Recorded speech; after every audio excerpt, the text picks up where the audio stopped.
Broken to Brave, Episode 4, Number 6. When it rained, I let it. I've spent most of my life trying not to feel my feelings. It hasn't really worked out for me, or for the people around me, because feelings come out whether we want to feel them or not. They come out in ways we don't intend them to when we repress them. I would act aggressively or be angry about things I wasn't actually angry about, or sadder than appropriate for the situation. The more I repressed the feelings, the more inappropriate my behavior became. While doing the book, I came across the line, "When it rains, let it." This became my focus and my mantra.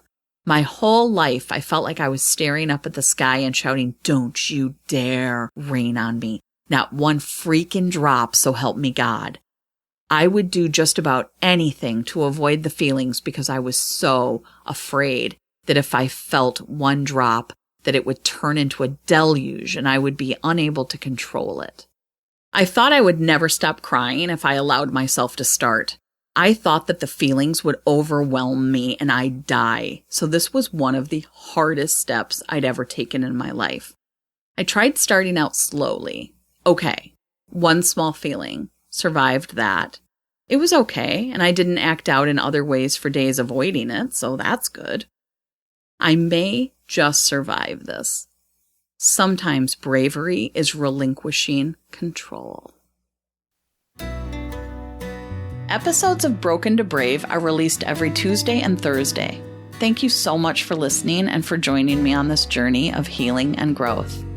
If you want to go deeper into this story and hear it from a spouse's perspective, my husband and I have a Patreon-only show where we have an extended, behind-the-scenes discussion of every episode, which also posts twice a week.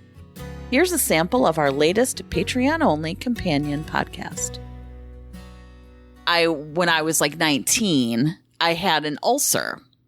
And so my doctor was like, "You need to go to a therapist." And this is when we were dating. And so I don't know the time frame. I don't know how long I went. It but was not very long. But I had, at the time, I was terrified of being homeless. Right. And I had a very conditional sort of family relationship. And so at one point you had said, "Let's go to New York" or something. And I was like, "I can't, because I won't be able to come back." Like, if you and I don't work out, I don't have a family to come back to. Like, if I had left my place at the table, somebody is going to fill it, and they will not let me back in. So everything was very. I think they'd break the chair and set it on fire. Yes, I mean, that's really what they do.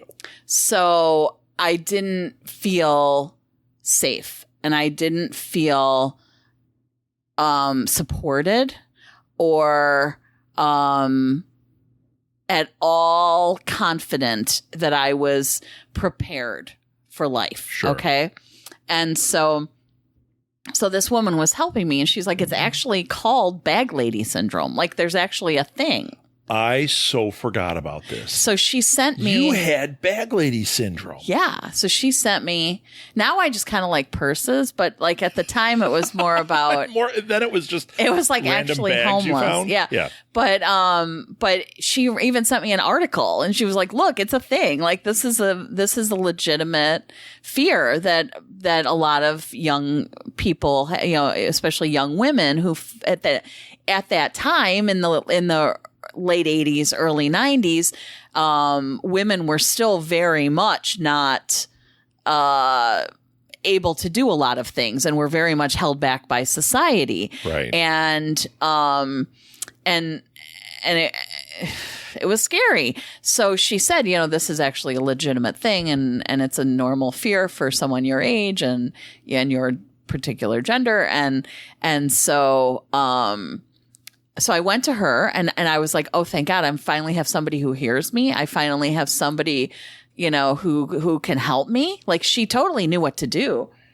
And then she called my house, and I was still under my parents' insurance, and she was just questioning or needed to change an appointment or something. And my mom said to her, "She's not coming back."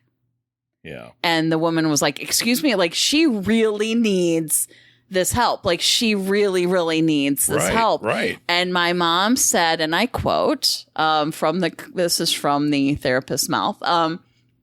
She said, any problems Martha has, she can work out on her own.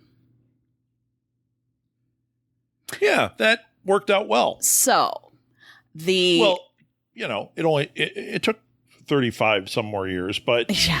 I'm going to say no, it didn't work. So then we can fast forward a little bit to Minneapolis, and I was in a horrible depression. And to hear the rest of this episode and get other exclusives, become a patron to Broken to Brave at patreon.com. You can also follow my blog at brokentobrave.com for even more insights and engaging content. Links are in the show notes. Broken to Brave is a production of Southgate Media Group, hosted and written by me, Martha Southgate. Thank you so much for listening. Now go do something brave.